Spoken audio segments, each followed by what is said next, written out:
Welcome to A Million Ways to Get It, my first episode.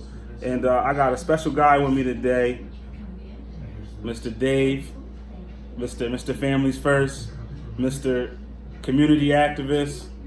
He cares about our children, and I appreciate him. He always show my kids love in the street, make sure my kids is good, make sure they ain't doing the wrong things and all that.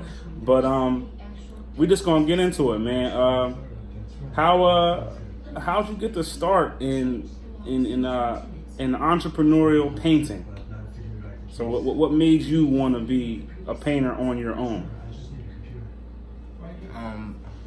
Basically working for a bigger company and understanding the difference in between how much money your boss makes to how much money you could make, and realizing that I could get those same type of jobs on my own and cut out the middleman basically and make a better life for my family. Okay, that's dope. Man, I'm kind of more interested in how you became just a painter in general. Like, what made you want to be a painter? Like, how'd you be, like, what was it, something you were into as a kid? Was it like art, or you just like, yo, man, like I'm painting the walls of my friend's crib, I could probably do that for a job?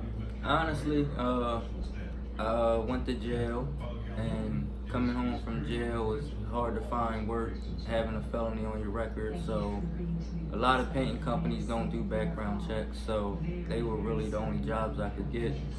And I just started to like painting, and it's so I can do it so effortless, and it's not a lot of hard lifting or nothing like that. So it's something that I know that will be something I could do for a long time. It's a business that's always going to be around. I like it, because my biggest thing is, most of the people I did want to touch is a lot of guys that are coming home from prison, a lot of guys come home from jail, a lot of guys come home from these penitentiaries, and there's nothing for them. There's no real programs to help them reintroduce themselves to society and get them going. So to see brothers like yourself and other brothers that I'll get into and talk to them at a later notice, but it's definitely just finding different ways. That's one of the biggest things I want to do, is show folks out here that it's a million ways from here to the street that we can make this money, and we're dropping the ball. So I want to just keep introducing guys like Dave, other guys in our community and other communities. So if anybody knows anybody in the community, in their community, that's doing something good, doing some good work, at name under my post, at name on my YouTube, I go check them out and see what they're doing and get in tune with them. But back to Dave, though. Definitely back to Dave. So what plans? Where you see yourself going with this? Are you trying to have multiple trucks doing this? Is it? Are you trying to put the rest of the people on? What's your goal here? The end goal is always to be able to offer employment when needed, but starting from the bottom and working by myself, it's kind of hard to take on the bigger job. But as they come more often, we want to hire within the community, especially, and make this a bigger company than it is, as big as it can get. Okay, I love it, man. I love to see brothers enterprising, man. That's all this thing is. The whole thing is about, is enterprising, taking small ideas and turning them into bigger things. Because most of these ideas started off small. You know what I mean? Bill Gates, all them other type of people, they started off in garages. Google started off with 20 cents. So like, for me, another thing I wanted to really touch on was startup costs.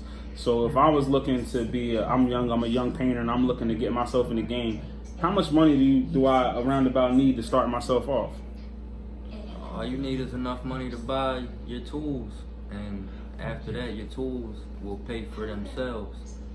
So basically, startup costs is really just registering through the state. That's the only thing you gotta pay for, and it's like $125. Then from there, grab you a couple brushes, a couple rollers, and get to it. Ain't much to get started. It's just the motivation. There it is, man. I mean, having fellas like you coming through here, I'm trying to hope.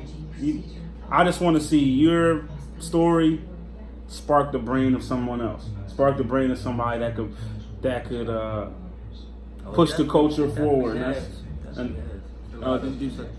It's a few guys that have come up and just jumped off that bridge like I did and went into their own businesses. I know one guy that used to work with me at the Giant. He just bought his first truck, like the rigs.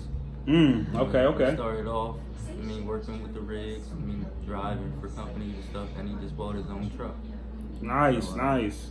Yeah, 'cause I had a gentleman probably about like a month ago. He talked to me about Amazon FBA sales, and basically what that is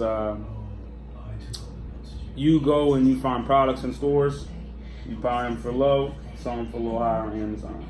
It's a decent profit margin. It's pretty crazy. I just started doing it myself, so and that small little thing he sparked in my brain.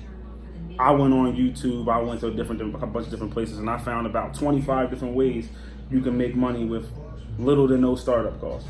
So right there, you just told me $120 you got to pay the state to start up.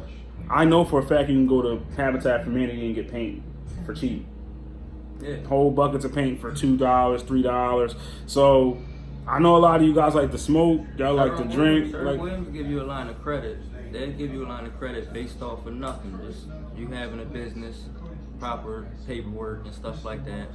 They'll start you off with a line of credit. It's a nice little amount, to get your paint. And if not, you can always put it in your cost for the job, whatever job you're bidding on. And typically you want the customer to pay for the paint anyway. So major key.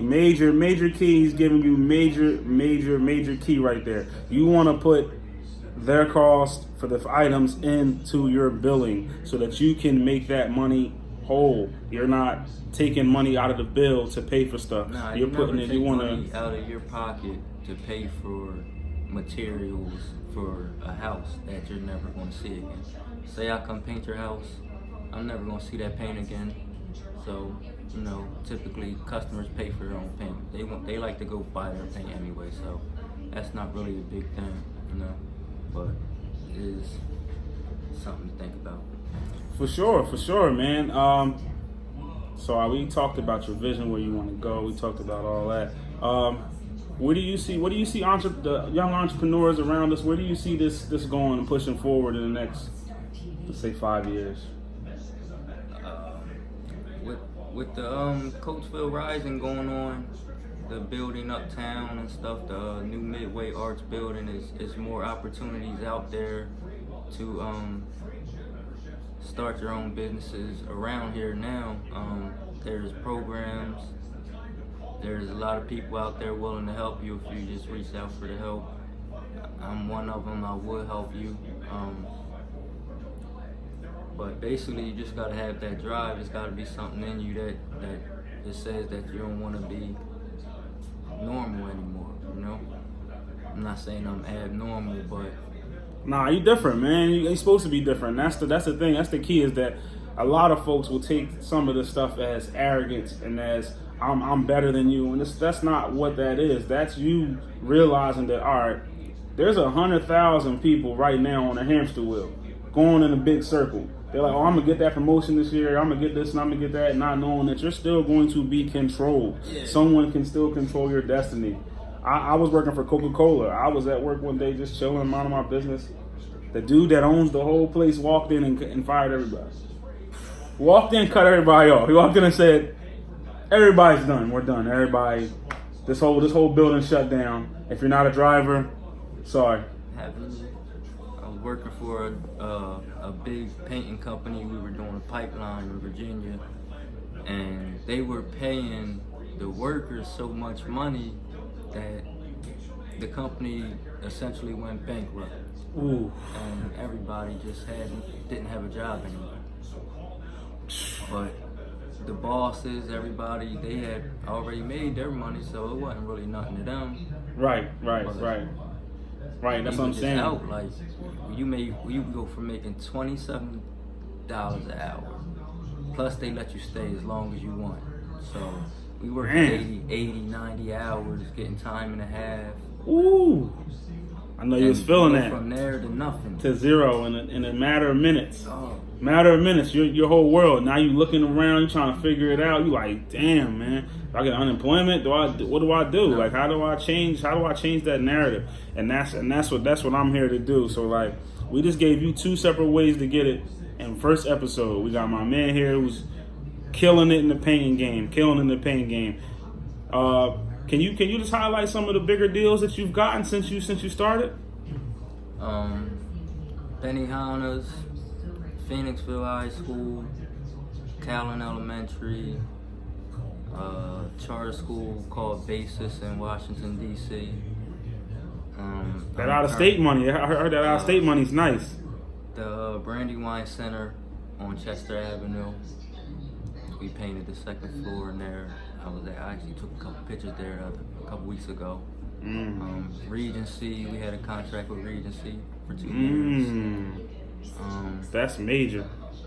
I'm currently doing a contract at the King of Prussia Pharmacy. That's where I did that dock gate. Oh, okay. Yeah, that dock gate looked real good after you got through with that. I'm definitely. Before we over, we gotta get all your handles so everybody can go follow you, check out what you're doing, stay in tuned. Even that, hey man, you want to shoot my man a couple questions, ask him about business. He's open. He's here. He's here to help. He's part of the community. Like I said, he's a community person. He's a community activist, a community leader, a guy that is out in the streets, in the schools, honestly. Forget the streets. He's in the schools, talking to our kids, talking to kids and children and trying to put them on, because we all know it's hard to teach a 30, 40-year-old person this new stuff. This is all going to look crazy to them. We're going to sound ridiculous. We're going to sound ridiculous to them, but children are clean slates. They don't know.